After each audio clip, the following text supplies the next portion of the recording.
जन्म कुंडली में क्या होते हैं केंद्र स्थान और क्या होते हैं त्रिकोण स्थान, और उनसे राजयोग किस प्रकार से बनते हैं, आज हम इस विषय के ऊपर चर्चा करेंगे।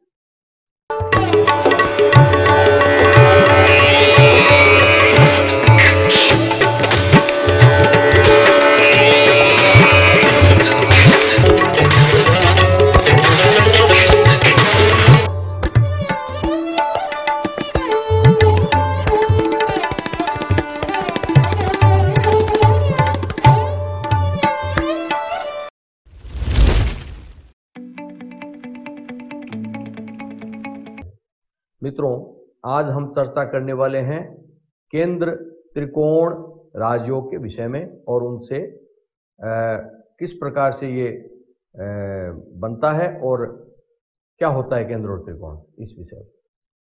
मित्रों, जन्म कुंडली में सबसे ऊपर वाला भाव जन्म लग्न कहलाता है। वहां से गिनने पर चौथा भाव, सातवां भाव और 10वां भाव, ये केंद्र होते हैं जन्म लग्न के सहित। 4 केंद्र होते हैं। ऊपर वाला, उससे सबसे नीचे वाला सीध वाला 7वां घर, और दाएं बाएं वाला चौथा और 10वां, ये 4 केंद्र कहलाते हैं। ऊपर से गिनने पर जो 5वां भाव आता है, ऊपर से गिनने पर जो दाईं और बाईं साइड में 5वां 9वां भाव आता है, 5 नंबर 9 नंबर, वो त्रिकोण कहलाते हैं। ये राशियों के नंबर नहीं है, भाव के नंबर है। राशि कुछ भी हो सकती है, क्योंकि वो तो जन्म लग्न के आधार पर तय होती है। मेष लग्न है या वृष लग्न है, मिथुन लग्न है, जो लग्न होगा वही राशि का नंबर ऊपर आएगा, लेकिन भाव वो प्रथम रहेगा, फर्स्ट हाउस होगा वो, और उसके आगे क्रम से होगा पहला भाव, दूसरा भाव, तीसरा भाव, चौथा भाव, ऐसे। राशि कोई भी हो सकती है। इसलिए 4 केंद्र होते हैं, 2 त्रिकोण होते हैं। जन्म लग्न को केंद्र और त्रिकोण दोनों की संज्ञा दी गई है। जन्म लग्न को केंद्र और त्रिकोण दोनों की संज्ञा दी गई है। इनमें केंद्र भाव का स्वामी ग्रह यदि त्रिकोण भाव के स्वामी ग्रह से किसी प्रकार का संबंध करें तो वो राजयोग बन जाता है। किस तरह करता है संबंध? कई प्रकार के होते हैं। एक तो कोई ग्रह एक दूसरे को देखते हो, परस्पर दृष्टि हो, तो एक संबंध तो ये हुआ, और इसको दृष्टि संबंध कहते हैं। दूसरा संबंध मित्रों, कोई ग्रह दूसरे ग्रह को देखता हो और वो दूसरा ग्रह उसकी राशि में बैठा हो, स्थित हो, तो ये संबंध हो गया। 2 संबंध। तीसरा संबंध होता है परिवर्तन योग, एक्सचेंज। एक ग्रह दूसरे ग्रह की राशि में स्थित हो और वो दूसरा ग्रह पहले ग्रह की राशि में स्थित हो, इसको एक्सचेंज कहते हैं, परिवर्तन योग कहते हैं। यह संबंध होता है। और चौथा संबंध जो है वो युति का संबंध है। दो ग्रह एक साथ बैठ जाएं, अर्थात केंद्र भाव का स्वामी ग्रह और त्रिकोण भाव का स्वामी ग्रह दोनों एक साथ बैठ जाएं, स्थित हो जाएं कहीं भी। यदि ये किसी केंद्र या त्रिकोण में स्थित हो तब तो और भी अच्छा, लेकिन ये कहीं भी स्थित हो तो राजयोग बन जाता है। इस प्रकार से ये 4 प्रकार के संबंध होते हैं केंद्र त्रिकोणों के, और इसको हम एक उदाहरण द्वारा स्पष्ट करेंगे। देखिए, पहले हम बात करते हैं दृष्टि संबंध से। एक ग्रह दूसरे ग्रह से परस्पर दृष्टि संबंध रखता है।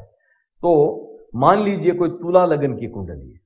तुला लग्न की कुंडली का अर्थ यह हुआ कि सबसे ऊपर जो जन्म लग्न का स्थान है, ऊपरी ऊपर, वहां पर 7 नंबर लिखा हुआ होगा, अर्थात तुला राशि वहां पर होगी, और उसके बाद में 8, 9, 10, 11 इस तरह से राशियां क्रम से लिखी जाएगी। और वो जो तुला लग्न जहां 7 नंबर लिखा हुआ होगा उसको प्रथम भाव कहते हैं, फर्स्ट हाउस, और वो केंद्र स्थान है। मान लो ये तुला लग्न की कुंडली है और ऐसी कुंडली में दृष्टि संबंध की हम बात करें, कल्पना कीजिए 12वें घर में कन्या राशि में मंगल स्थित है और छठे घर में मीन के अंदर शनि स्थित है। तो शनि मंगल को देख रहा है, मंगल शनि को देख रहा है, इनमें दृष्टि संबंध हुआ। अब देखना यह है कि यह जो तुला लग्न की कुंडली है, इसमें कौन सा भाव केंद्र हुआ, कौन सा त्रिकोण हुआ, कौन कौन सा। तो जो लग्न है वहां 7 नंबर है, तो शुक्र जो है लग्न का मालिक, वो केंद्र स्थान का मालिक हुआ। उसको त्रिकोण का मालिक भी कह सकते हैं, क्योंकि वो केंद्र और त्रिकोण दोनों होता है, इसलिए शुक्र हुआ केंद्र और त्रिकोण का मालिक, जन्म लग्न का मालिक। चौथा भाव जो है वहां पर 10 नंबर लिखा हुआ है, अर्थात मकर राशि वहां पर है, तो उसका स्वामी शनि हुआ। मकर राशि वहां है, उसका स्वामी शनि हुआ और वो केंद्र स्थान होता है, तो शनि जो है वो केंद्र स्थान का स्वामी हो गया। और उसके आगे वाला भाव जो है 5वां स्थान, उसमें 11 नंबर है, अर्थात कुंभ राशि है, कुंभ राशि का स्वामी भी शनि हुआ। तो शनि जो है वो त्रिकोण भाव का मालिक भी हुआ। वो 5वां घर जहां 11 नंबर लिखा हुआ है वो त्रिकोण स्थान होता है। तो शनि इस तुला लग्न की कुंडली में केंद्रेश और त्रिकोणेश दोनों पद प्राप्त करता है। अब रहा सप्तम भाव, यानी तुला लग्न से सीधा नीचे वाला भाव, सप्तम भाव, जहां मेष राशि है, 1 नंबर लिखा हुआ है। मेष राशि का स्वामी ग्रह हुआ मंगल, तो मंगल यहां पर केंद्र भाव का स्वामी हो गया, केंद्रेश हो गया, क्योंकि वो केंद्र भाव होता है। और उसके बाद में आगे चलते हैं तो 3 नंबर जहां लिखा हुआ है त्रिकोण भाव होता है, वो नवम भाव, भाग्य घर उसको बोलते हैं, वो त्रिकोण होता है, वहां पर मिथुन राशि है। उस त्रिकोण में मिथुन राशि है, मिथुन का मालिक बुध हो गया, तो बुध यहां पर त्रिकोण भाव का मालिक हो गया, त्रिकोणेश बोलते हैं इसको। और उससे आगे, ठीक उससे आगे 4 नंबर लिखा हुआ है जहां कर्क राशि है, और कर्क का स्वामी ग्रह होता है चंद्रमा, तो चंद्रमा केंद्रेश हो गया, केंद्र। तो केंद्रेश कौन कौन सा हुआ? शुक्र केंद्रेश हुआ, शुक्र लग्न का मालिक होने से केंद्रेश हुआ, शनि चतुर्थ का मालिक होने से केंद्रेश हुआ, मंगल 7वें का मालिक होने से केंद्रेश हुआ, चंद्रमा 10म का भाव का मालिक होने से केंद्रेश हुआ। तो ये शुक्र, शनि, मंगल और चंद्रमा ये केंद्र के स्वामी हो गए, तो केंद्रेश बोलते हैं इनको। शुक्र को यहां त्रिकोणेश भी बोलते हैं, क्योंकि ये लग्न है, लग्न का मालिक है इसलिए। अब त्रिकोणेश कौन कौन सा हुआ? शुक्र को बोल देते हैं त्रिकोणेश, और शनि जहां कुंभ राशि है 11 नंबर है, वो त्रिकोण भाव का मालिक हुआ, शनि केंद्रेश भी हो गया, त्रिकोणेश भी हो गया, और बुध जो है वो त्रिकोणेश होता है।